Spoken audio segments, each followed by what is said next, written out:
ಕೋಲಾರ ಸೇತುವೆ ಮೇಲೆ ಓವರ್ಟ್ಯಾಕ್ ವೇಳೆ ಕಾರಿಗೆ ಡಿಕ್ಕಿ ಹೊಡೆದ ಟಿಪ್ಪರ್ ಸೇತುವೆ ಮೇಲಿಂದ ಕೃಷ್ಣಾ ನದಿಗೆ ಉರುಳಿ ಬಿದ್ದಿದೆ. ಟಿಪ್ಪರ್ ಚಾಲಕ ಸಂತೋಷ್ ಕೋಟಿ ಟಿಪ್ಪರ್ ಸಮೇತ ನೀರಿಗೆ ಬಿದ್ದಿದ್ದಾನೆ.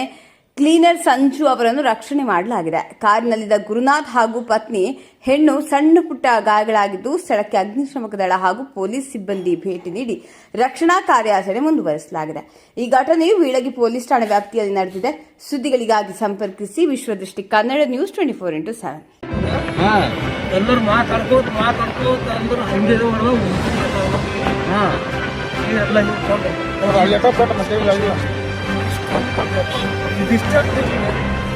ಈಸ್ ಬರಲ್ಲ ಬಾಲಕ್ ಮಾಡಿ ಕುಲ ಐತೆ ಓಕೆ ಹಿಡಿಗೆ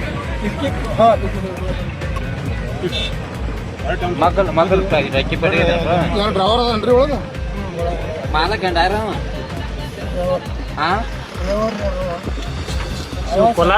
ಕೋಲಾರದಿಂದ ಬಾಲ್ಕೋಟ್ ಹೊಂಟಿದ್ರಿ ನೀವು ಈ ಕಡೆ ಗದನ್ ಕೆರೆಯಿಂದ ಬಾಲ್ಕೋಟ್ ಹೊಂಟಿದ್ರಿ.